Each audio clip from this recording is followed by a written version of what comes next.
दोस्तों मशीन हमारी जिंदगी का एक अहम हिस्सा बन चुकी है और ऐसे बहुत से काम होते हैं जो मशीनों के बगैर नहीं किए जा सकते।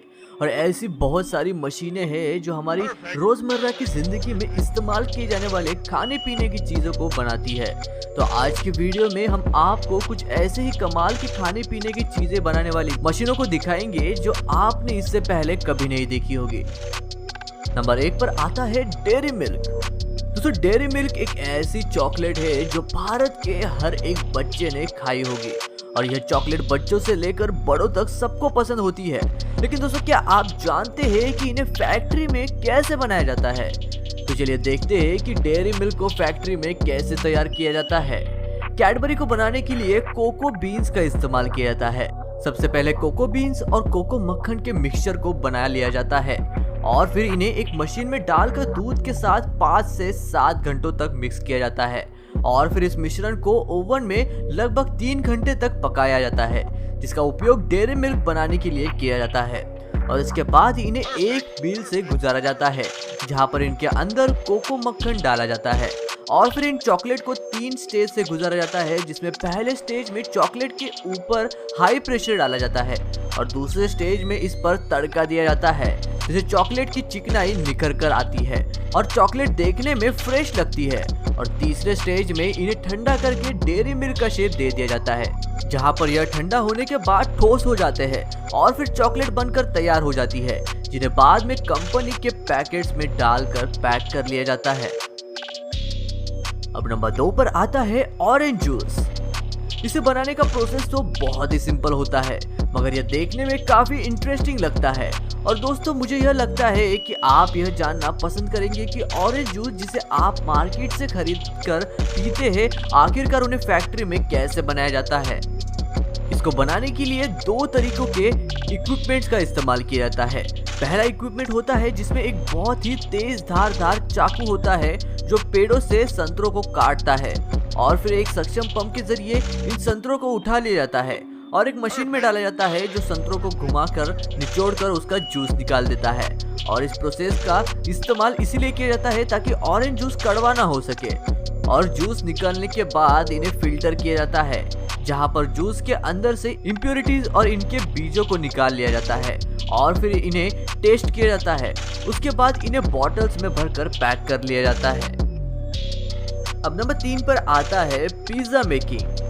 पिज्जा बनाने की प्रोसेस बहुत ही सिंपल होती है। सबसे पहले इसमें डो यानी कि आटे की लोई को एक स्पेशल डिवाइस में डाला जाता है जो आटे की लोई को रोल करता है और साथ ही साथ पिज्जा के रोल बेस की कटिंग भी करता है।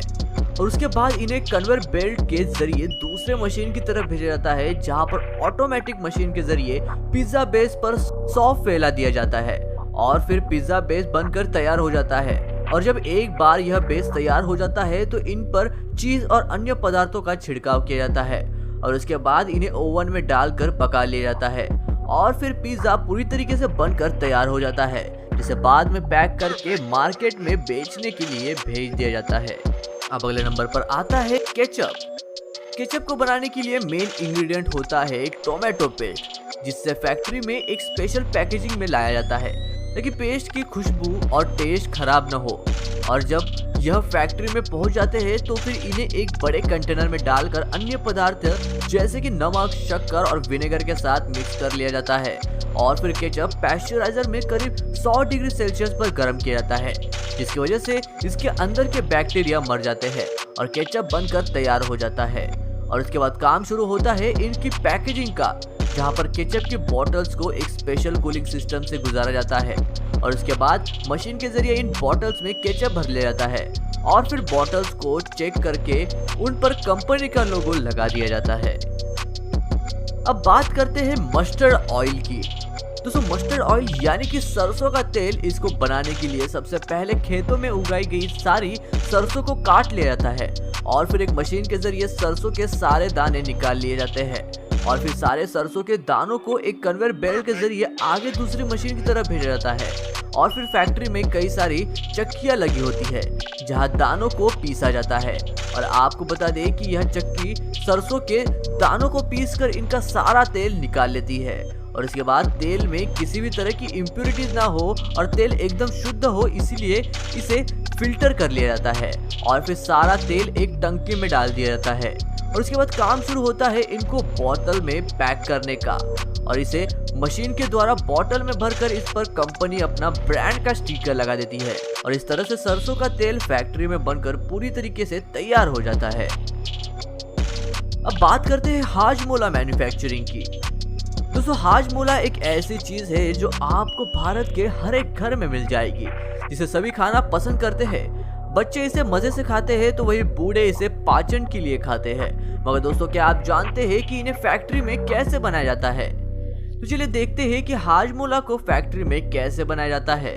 इसे बनाने के लिए सबसे पहले इस जीरे को एक मशीन में डालकर भून लिया जाता है और इसके बाद इसके हॉपर में अन्य मसालों और इसके सीक्रेट स्पाइसेस को डाला जाता है और फिर जीरा और इन मसालों को एक साथ मिक्स करके एक ग्राइंडर में पीस लिया जाता है और फिर इन्हें कन्वेयर बेल्ट के जरिए एक मशीन में भेजा जाता है, जहां यह मशीन इस पाउडर से हाजमोला की छोटी छोटी टिक्कियां बना देता है और फिर उन्हें आगे ले जाकर एक मशीन के जरिए पैकेट्स में डालकर पैक कर लिया जाता है और इस तरीके से आपका हाजमोला बनकर पूरी तरीके से तैयार हो जाता है, जिसे बाद में मार्केट में भेज दिया जाता है तो मार्केट से सीधा आपके घरों में पहुंचता है। अब बात करते हैं चीज की। दोस्तों, चीज एक ऐसा प्रोडक्ट है जिसका इस्तेमाल करके खाने पीने की बहुत सी चीजें बनाई जा सकती है। तो आज हम आपको कुछ ऐसी मशीनें दिखाने वाले हैं जो चीज को अलग अलग तरीके से कटिंग करती है और उनसे अलग अलग पदार्थों को बनाकर तैयार करती है। दोस्तों, अभी जो मशीन आप देख रहे हैं यह चीज को कट करके उनकी स्लाइसेस बनाने का काम करती है। सबसे पहले इस मशीन में एक राउंड चीज को डाला जाता है, जिसे बाद में इस मशीन में लगे रोटेटिंग ब्लेड के जरिए काफी तेजी से कट कर लिया जाता है। और आपको बता दें कि यह मशीन काफी सटीकता से चीज के पीसेस को एक साइज में कट करती जाती है। और अब यह जो मशीन आप देख रहे हैं यह भी चीज को कट करने का ही काम करती है, लेकिन यह अपने काम को काफी अनोखे तरीके से करती है। इसमें सबसे पहले चीज को एक निर्धारित जगह पर रख दिया जाता है और फिर उसके बाद एक अनोखे कटिंग ब्लेड से इनकी कटिंग की जाती है और जिस प्लेटफॉर्म पर चीज रखी जाती है उसके नीचे एक स्पेशल मैकेनिज्म लगा होता है जो चीज को गोल गोल घुमाता है, जिसकी वजह से चीज के टुकड़े एक साइज में कट हो जाते हैं। यह मशीन 1 घंटे में लगभग 120 चीज की कटिंग करती है और यह जो मशीन अब आप देख रहे हैं यह भी चीज को कट करने का ही काम करती है, लेकिन ये काफी शानदार मैकेनिज्म का इस्तेमाल करती है। यह मशीन सबसे पहले चीज को आधे हिस्सों में काट देती है और उसके बाद एक ब्लेड के जरिए इसके हिस्सों को छोटे छोटे पीसेस में काट लिया जाता है और फिर यह एक रोबोटिक आर्म का इस्तेमाल करके इन्हें पैकेजिंग ट्रे के अंदर रख देती है, जिन्हें आगे ले जाकर पैक कर लिया जाता है। अब अगले नंबर पर आता है मिन्स्ड मीट यानी कि कीमा। दोस्तों, हम सब ये जानते हैं कि लोग मीट से ज्यादा उसके कीमे को खाना पसंद करते हैं, मगर दोस्तों क्या आप जानते हैं कि कीमे को फैक्ट्री में कैसे बनाया जाता है? तो चलिए देखते हैं इसकी पूरी प्रोसेस को। कीमा बनाने के लिए सबसे पहले फैक्ट्री में फ्रोजन मीट लाया जाता है, जिनका तापमान -20 डिग्री सेल्सियस होता है और इसकी वजह से यह मीट बहुत ही ज्यादा सख्त होता है और इसीलिए सबसे पहला स्टेप होता है इनकी कटिंग का, जिसे एक मशीन में डालकर किया जाता है।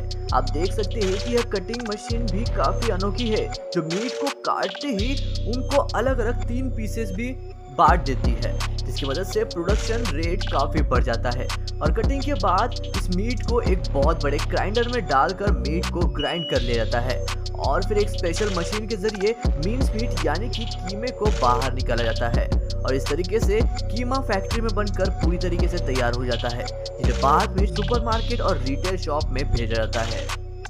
अब आखिरी नंबर पर आता है पोटैटो चिप्स। इसमें सबसे पहले पोटैटो यानी कि आलू को एक स्पेशल ड्रम में डालकर धोया जाता है और फिर ड्रम से निकालकर इन्हें छीला जाता है और उसके बाद एक मशीन के जरिए उनको काट कर उनकी पतली पतली फाक कर ली जाती है और फिर मॉइस्चराइज निकालने के बाद इन्हें एक सेंट्रीफ्यूगल यानी कि अपकेंद्रित में डालकर तेल में फ्राई कर लिया जाता है और फिर चिप्स को स्पेशल टेस्ट देने के लिए मैन्युफैक्चरर मसाले के मिक्सचर को फ्लेवर का इस्तेमाल करते हैं, जिन्हें पोटैटो चिप्स के ऊपर एक समान मात्रा में छिड़क दिया जाता है और चिप्स बनकर पूरी तरीके से तैयार हो जाते हैं। दोस्तों, इस वीडियो में बस इतना ही। आपको कौन सा प्रोडक्शन सबसे ज्यादा अच्छा लगा ये हमें कमेंट करके जरूर बताइएगा। मैं मिलता हूँ आपको ऐसी और एक अमेजिंग वीडियो के साथ, तब तक के लिए नमस्कार।